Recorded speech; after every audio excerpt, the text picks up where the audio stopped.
Guy, you are not different. Sir? I'm telling you, you are not different.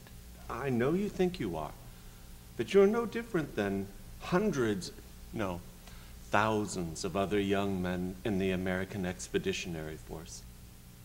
They came to this godforsaken country to do a job, and they did it well. But something happened. A setback. Nothing serious, nothing to be ashamed of. Just a temporary setback. You know what I mean, don't you? They're not killing. They're not doing their duty. The duty they, like you, want to be doing. Sir, Now, I have a duty too, Guy.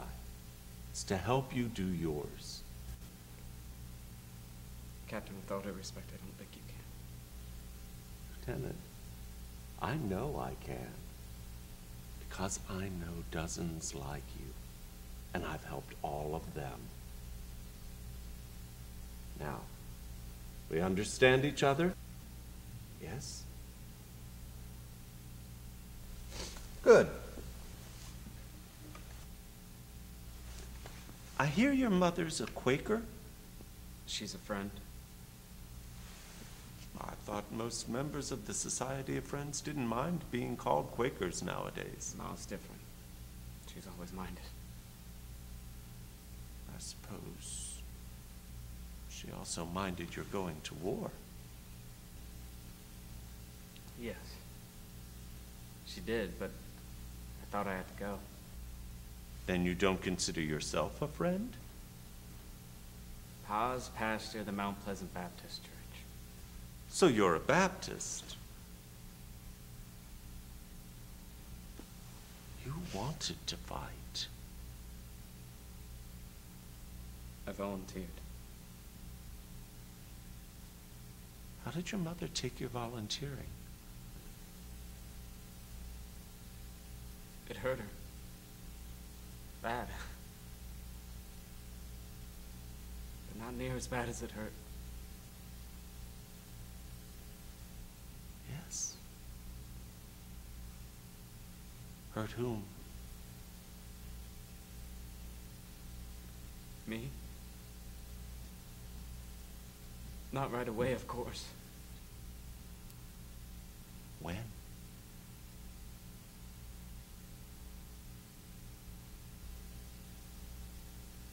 The day I left home. Tell me about that.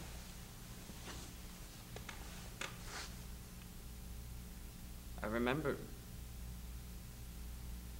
sticking my head out the window of the train as it started moving.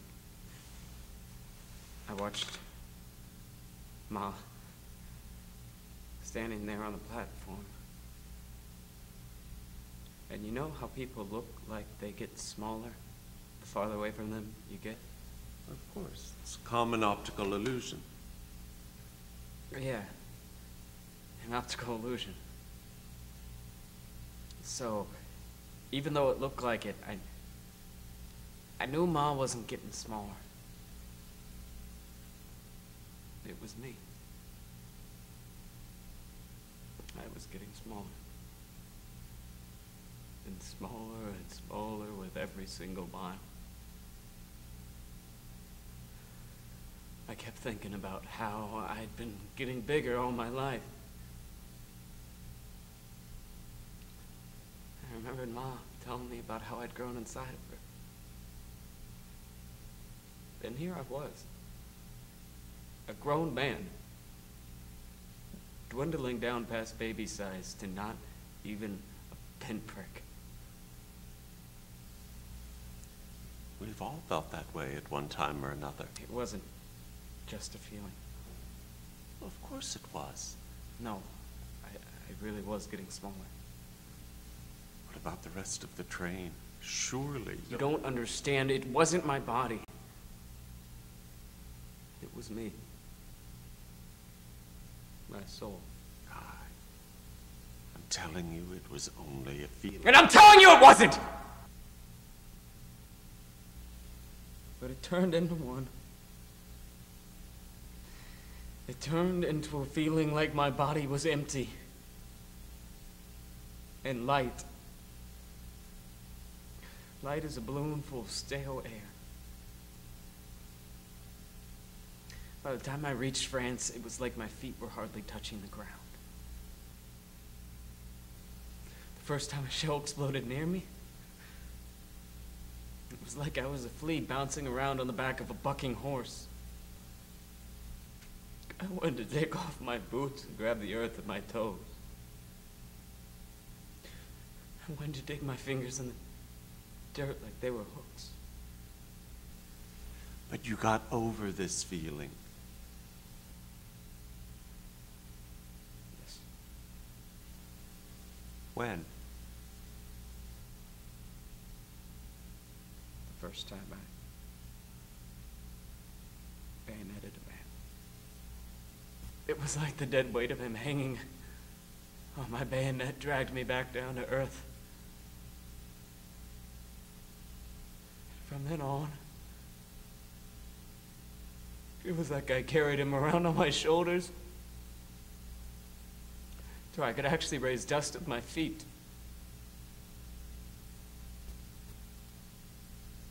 It's hard for you to kill. Hard?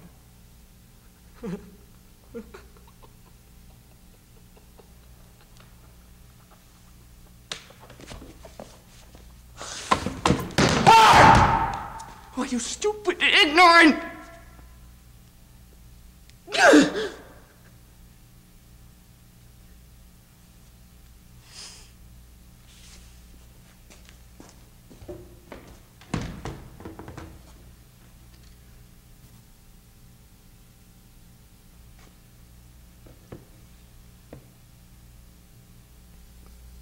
Sorry, Captain.